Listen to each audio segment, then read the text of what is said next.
to tell you, number one, that most of you say you want to be successful, but you don't want it bad. You just kind of want it.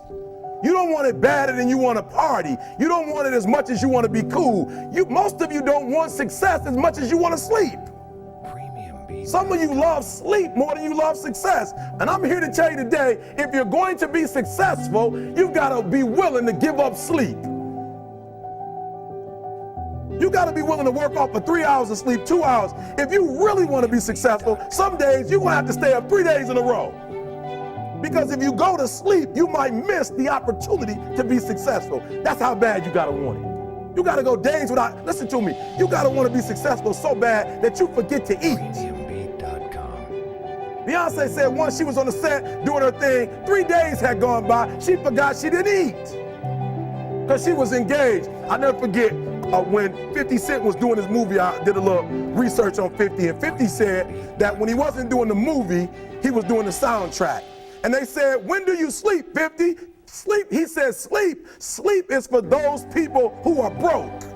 One of the things I have realized, and many of us have, that if you want something out of life, if you want to change yourself, if you want to acquire something, if there's some goal that you want to reach, that is really not easy as some people will make us feel. That living your dream, changing your behaviors, overcoming negative habits, it's challenging. It's hard.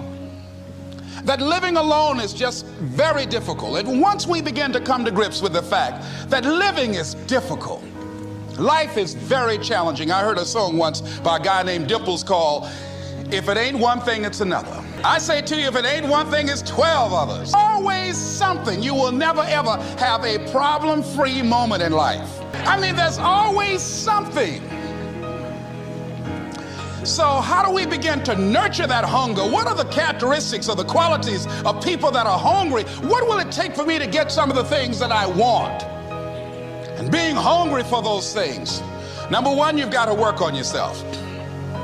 It's very important that you engage in an ongoing process to develop you. Spend more time on yourself than what you've been spending.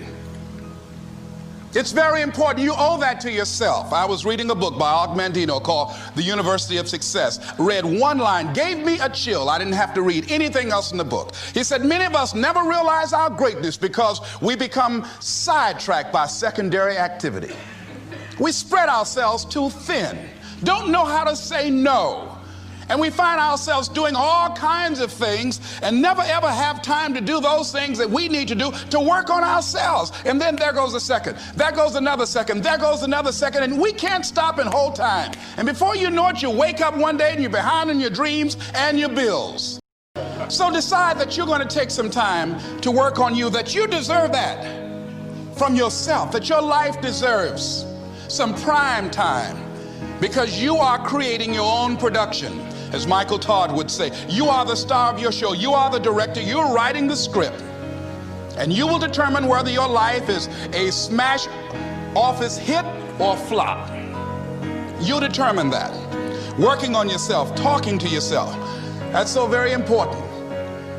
Overcoming the negative conversation, that inner dialogue that's going on all the time, even when you don't want it to be there. You can't stop yourself right now from thinking. You can't do it. It's going on. And so learning how to empower yourself, part of doing that is standing up to yourself.